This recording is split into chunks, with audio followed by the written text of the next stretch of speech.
Hi friends, welcome to my Shiv engineering classes. Today topic is heating and cooling curve. आज आपण heating curve बघणार आहोत. Okay, what is meant by heating? So first, temperature of machine is rise when is run under steady state load condition. Means suppose consider करा एक machine आहे माझी, ते एका स्पेसिफिक कंडिशनला रन होते. ओके, मशीन स्पेसिफिक कंडिशनला रन झाली विथ रिस्पेक्टिव्हली ती हीट व्हायला स्टार्ट होते. सो माझे स्टार्टिंग ऑफ मशीन, ज्यावेळेस माझी मशीन स्टार्ट झाली त्यावेळेस ती हीट प्रोड्यूस करत होती डी थिटा. ओके, एका स्पेसिफिक पिरियड नंतर तिचं heat D theta two D T heat transfer होते. ओके, नेक्स्ट माझे एक मशीन एका स्पेसिफिक लेवलपर्यंत रन झाली आणि माझी हीट काय झाली, कॉन्स्टंट राहिली. माझी हीट कॉन्स्टंट आहे. नेक्स्ट माझी हीट काय होणार, डिक्रीज व्हायला स्टार्ट होणार. माझी मशीन, त्या मशीनची हीट डिक्रीज व्हायला स्टार्ट होते. आता मशीनची हीट डिक्रीज व्हायला स्टार्ट होते विथ रिस्पेक्टिव्हली मशीन माझी हीट डिसिपेट करेन bye using conduction, convention and radiation. Okay, temperature of machine is not constant because the machine is not made of homogeneous body. Machine is made different material like a copper, aluminum or another material. So there have different temperature coefficient. Machine ज्यावेळेस आपली made होती त्यावेळेस different मटेरियलपासून made होती, copper, iron, aluminium. So त्याचा एक different temperature coefficient असतात. So when temperature coefficient is different with respectively machine temperature rating is different. So आता heating curve बघूया डायरेक्ट आपण. Consider the condition at any time t from start. So heat energy develop in body for small period of time. माझी एक machine आहे ती start झाल्यानंतर with respectively एक heat energy तिने डेव्हलप केली for small period of time D T. Okay, त्याचा एक फॉर्म्युला घेतला आपण, heat energy develop per second into D T. So heat energy develop per second माझे एक पॅरामीटर्स आहेत, ते पॅरामीटर्स मी तुम्हाला शो करते. Okay, Q is equal to power loss or heat develop, it joule per second. So power loss or heat develop is denoted by Q. Next, G is equal to weight of active part. H is equal to specific heat joule per kg. S is equal to cooling surface m square. Lambda is equal to specific heat dissipation watt per meter square. 1 divided by lambda is a cooling coefficient. Theta is equal to temperature rise at time t. Theta m is equal to final steady state temperature rise while heating. Theta n is equal to final steady state temperature rise while cooling. Theta I is equal to initial temperature rise over ambient condition or medium. Th is a heating time constant, Tc is a cooling time constant and T is equal to time. Yes. Okay. ते difference parameters आहेत. आता first माझी machine एका specific कंडिशनसाठी run व्हायला start झाली. So heat energy develop per second into D T. Heat energy develop per second is denoted bye Q. Okay, so Q into D T. If during this period machine is running on specific time then temperature of body is rise by d theta. So heat energy stored in body dt to d theta. आता एक machine आहे, ती machine एका specific पिरियडसाठी run झाली. So temperature increase to D t to D theta. Specific ज्यावेळेस माझी machine start झाली त्यावेळेस त्याचं टेम्परेचर लेस होतं. ओके, मशीन एका स्पेसिफिक कंडिशनपर्यंत रन झाली विथ रिस्पेक्टिव्हली माझं टेम्परेचर काय झालं, मशीनचा इन्क्रीज झालं. तर टेम्परेचर कुठून ते कुठपर्यंत इन्क्रीज झाले, d t to D theta. So formula is weight of body into surface heat into temperature difference. So weight of body is denoted by G. So weight of body is denoted by G. Next, specific heat is denoted by H. So H is equal to specific heat. And next, temperature difference is dt to d theta. So d theta, weight of body into specific heat into temperature difference. So GH d theta. Next, heat energy dissipated by body due to conduction, convection and radiation. आपण 3 conditions consider करतोय. First machine start झाली आहे, next specific पिरियडसाठी machine run झाली. Next मशीनची तुमची जी heat आहे ती dissipated व्हायला स्टार्ट झाली by using conduction, convention and radiation. So त्याचा फॉर्म्युला आहे specific heat dissipation into surface temperature rise into time. So specific heat dissipation is denoted by lambda, surface temperature rise is denoted by S and time period is theta to D T. So then we consider a machine. एक machine specific पिरियडसाठी run झाली आहे. माझ्या मशीनचं output आहे, suppose output आले माझं 5 watt. Okay, मी input दिलं होतं माझ्या मशीनचं 6 watt and with respect to losses. So input is equal to output plus losses. म्हणजे माझा आउटपुट सपोज 5 वॅट आले असेल, 3 वॅट, आणि माझे लॉसेस किती झाले with respectively. Heat energy developed is equal to heat energy store plus heat dissipated. So heat energy develop माझी first Q into D T होती.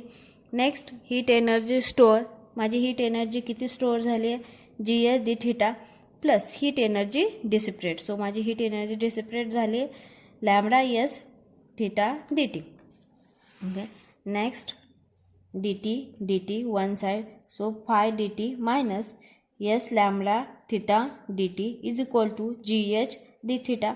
So D T is equal to Q minus S lambda theta D T मी ब्रॅकेटच्या बाहेर काढले. Okay, next G H D theta. So D T in bracket Q divide by G H minus S lambda divide by G H. ही term मी directly divide केली is equal to D theta. So D T is equal to D theta divide by Q G H minus S lambda G S D theta. ही जी term आहे ही directly मी इकडे divide घेतली आणि इथं माझं डी टी ठेवलं. Okay, then solving the differential equation. इथं माझा डी टी आहे, d T is equal to D theta q G H minus S lambda g H theta. So इथं माझा डी टी आहे. So solving the differential equation, ज्यावेळेस मी differential equation solve करते, आता डिफरन्शियल इक्वेशन सॉल्व करताना ही जी टर्म असते सेकंड टर्म ती फर्स्ट येते. So G H S lambda log E Q जी एच मायनस एस लॅम्बडा जी एस थिटा. ही जी टर्म आहे ती आहे तशी मी कन्सिडर केली. Okay, G theta plus K. So put T is equal to 0 and theta is equal to theta आहे. So put T is equal to 0 and theta is equal to theta आहे. आता मी एक केची व्हॅल्यू, टीची value consider केली. मला केची value हवी आहे. सो मी T is equal to 0 and theta is equal to theta आहे घेतलं. Okay, so K is equal to minus the bracket is transfer. So gh s lambda log e theta gh minus s lambda gs theta आहे. So t is equal to, आता मी इथं फक्त माझे t is equal to जो formula आहे t is equal to minus G S S lambda log E Q G H minus S lambda G S theta plus K. So K ची value G H S lambda log E Q divide by G H minus S lambda G S theta. आता मी फक्त इथे के ची value put केली. Okay, आहे ते equation आहे, फक्त के ची व्हॅल्यू जी माझी डिनोट झाली आहे ज्यावेळेस मी टी इज इक्वल टू 0 आणि theta is equal to theta आहे पुट करून ती व्हॅल्यू मी इथं प्लेस केली. Next T is equal to minus G H S lambda log E log E log E. So logarithm addition is Q s lambda gh is cancelled. So q divided by s lambda minus theta. Next q divided by s lambda minus theta. हे logarithmic addition है. Next put d theta is equal to 0 and gh d theta is equal to 0.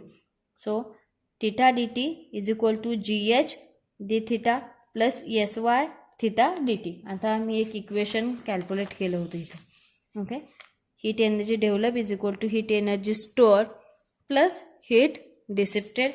So q dt is equal to gs d theta plus sy theta dt. ती value मी आहे तशी consider केली आहे इथे.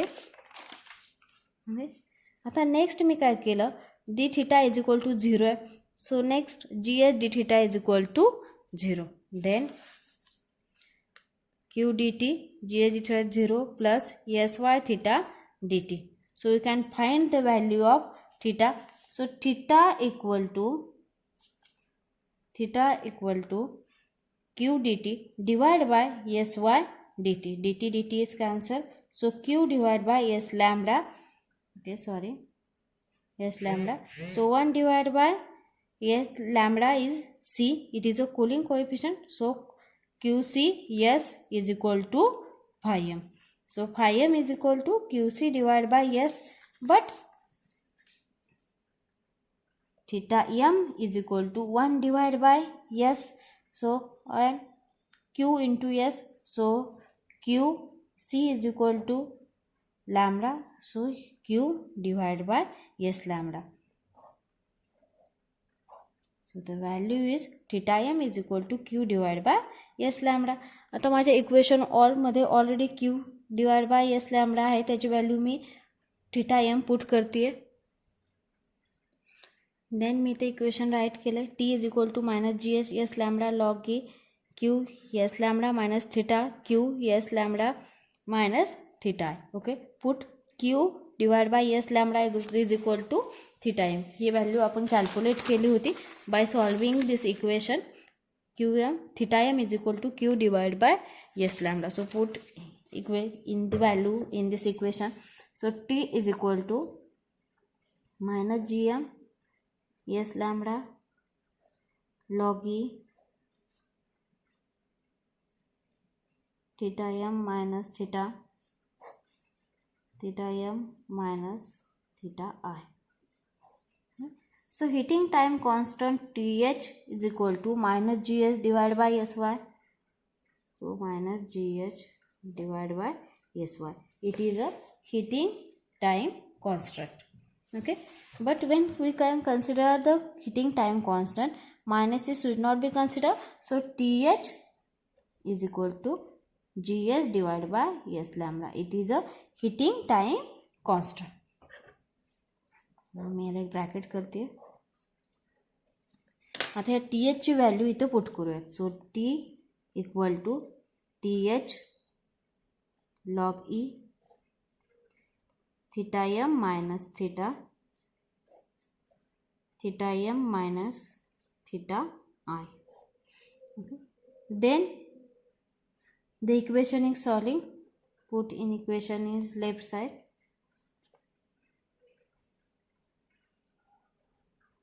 Theta m minus theta m minus theta I is equal to e, it is a logarithmic e, minus t divided by th. So in this side e is equal to minus t divided by th. Okay, minus sign है because the th is minus. Okay. Then solving theta m minus theta is equal to e minus t th in bracket theta m minus theta. Okay, आता simply ह्याला फक्त multiplication करायची आहे. So theta m minus theta is equal to e minus T H theta m minus, आता परत ह्याला multiplication.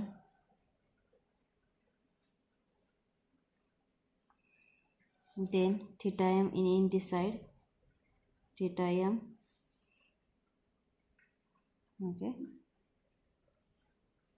Plus आहे. So इकडे आल्यानंतर minus a minus t divide by T H theta M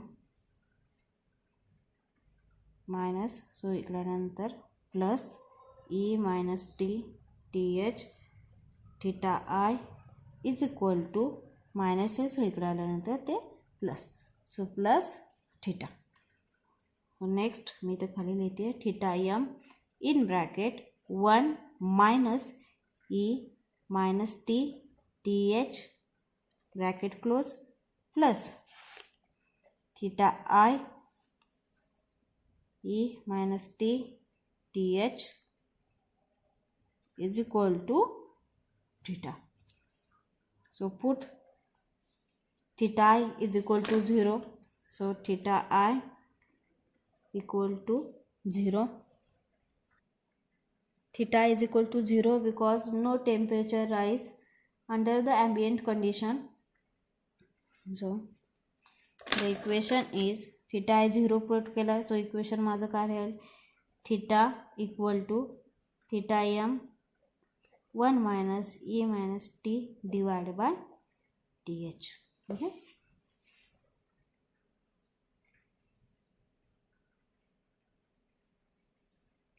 Then it is a equation of temperature rise with time. So temperature rise curve is exponential in nature. Then consider heating time constant. आता माझा heating time constant काय Th is equal to Gs divided by S lambda. Then we can consider put T is equal to TH, then theta is equal to theta m 1 minus, so minus 1 divided by 1, so theta is equal to 0.6325.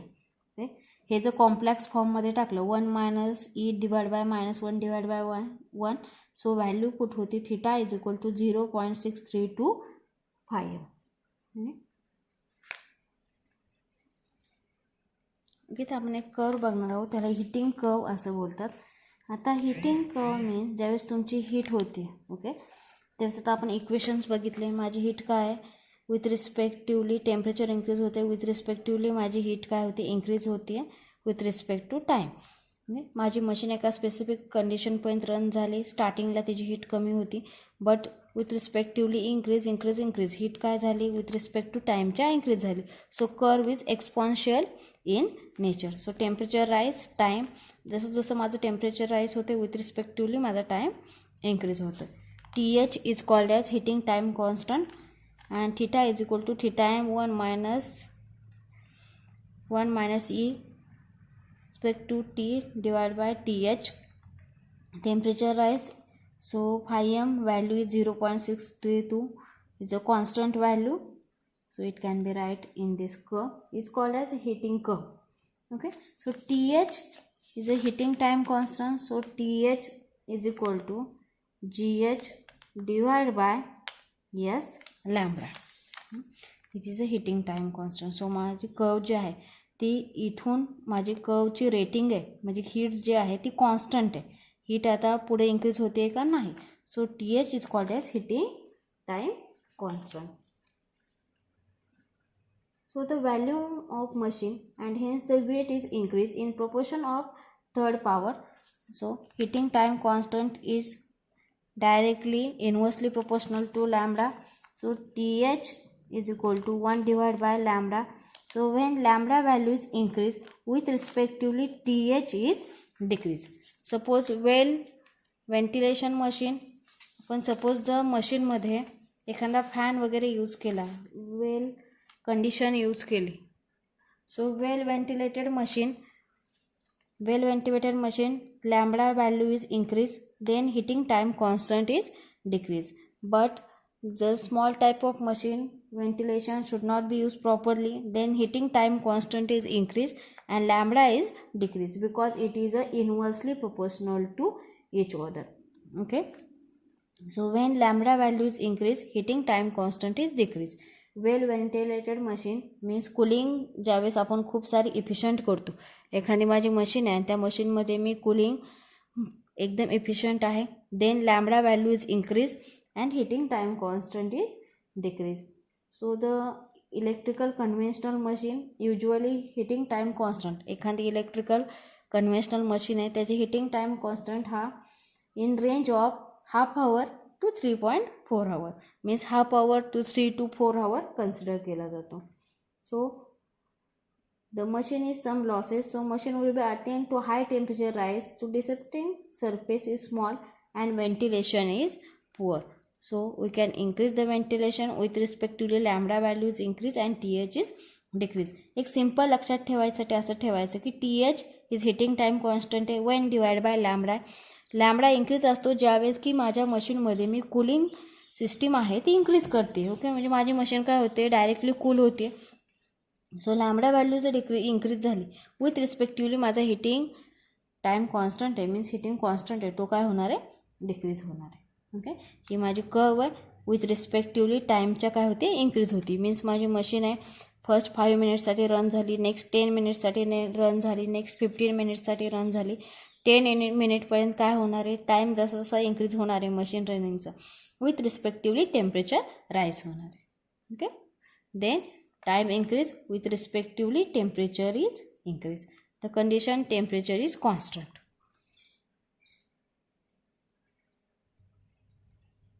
Then cooling curve. So equation of cooling is derived by consider केली होती आपण एक condition, Q dt is equal to GS d theta plus S lambda theta D T. Okay, माझी एक machine condition ज्यावेळेस आपण first heating time constant बघत होते त्यावेळेस एक कंडिशन पाहिली होती, Q D T is equal to G S D theta plus E S lambda theta D T. आता ही कंडिशन बघितल्यानंतर ती कंडिशन आपण सॉल्व केली. विथ रिस्पेक्टिवली एक सोल्युशन आलं होतं, T is equal to minus G H S lambda log E theta q divided by gh minus s lambda divided by gh theta plus k. Okay, तर आपण k ची value calculate करत होतो. Then k is equal to, okay, so k ची value calculate करण्यासाठी k calculate करायचं आहे आपल्याला.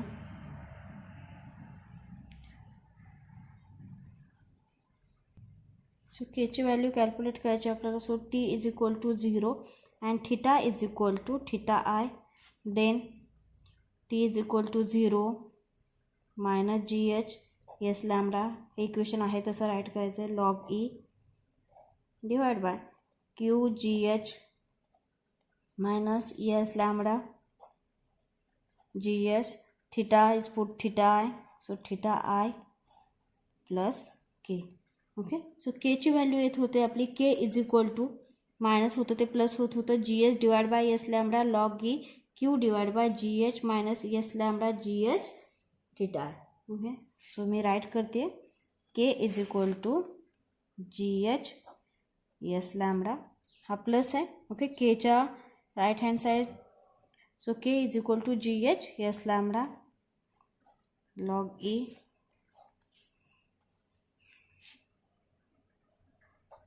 q divided by gh minus s lambda gh theta I.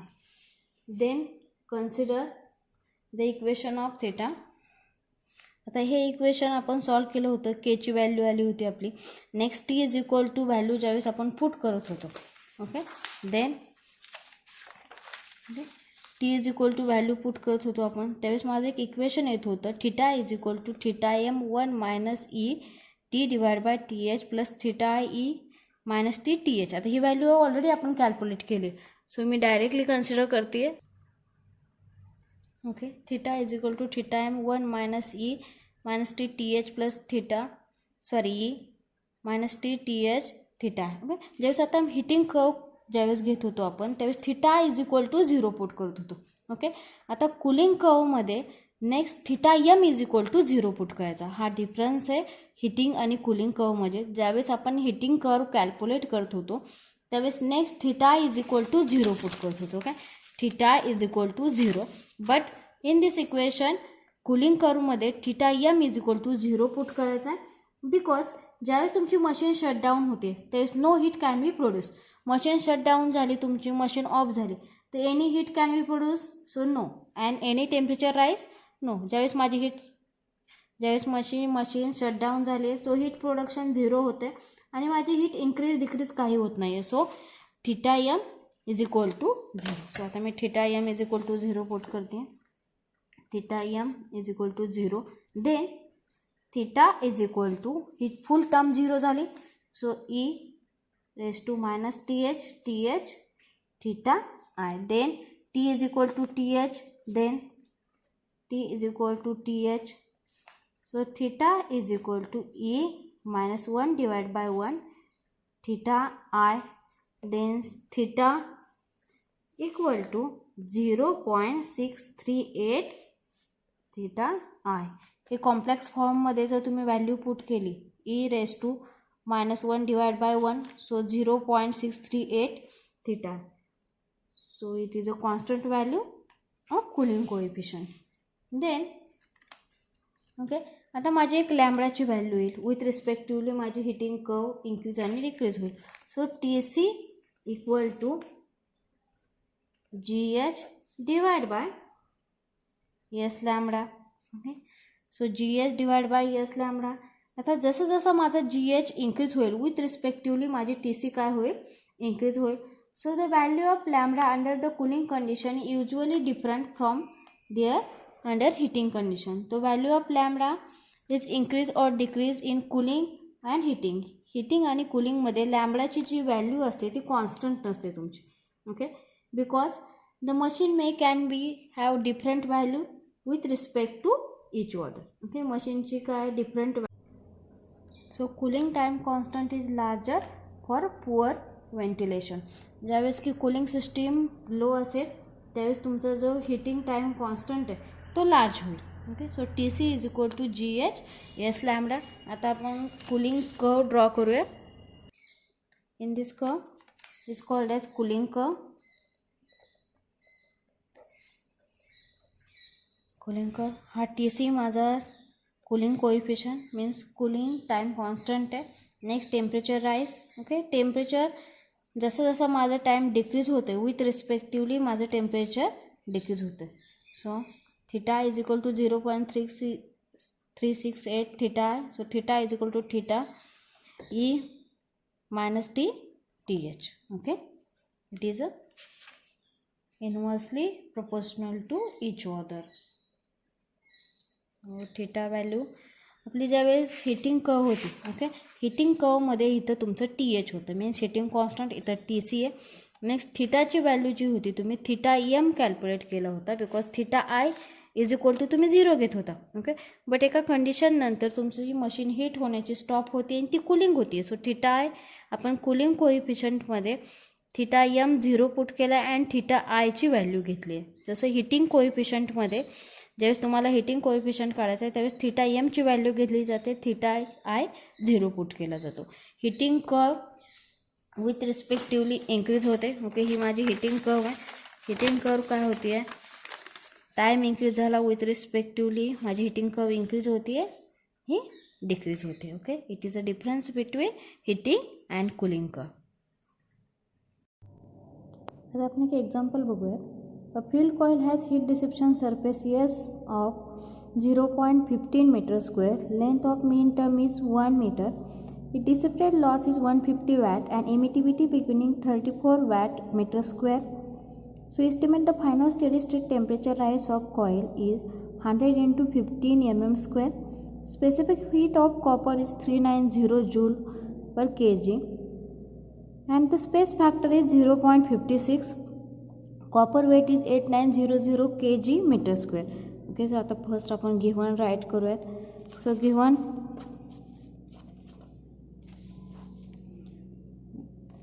First the field coil has heat dissipation surface S of S 0.15 metre square. So S 0.15 metre square. Then the length of main term is 1 metre. So length of main term is 1 metre. The dissipated loss is 150 watt. So Q is equal to 150 watt. The emittivity is lambda. So emittivity of lambda is 34 watt meter square. So 34 watt meter square.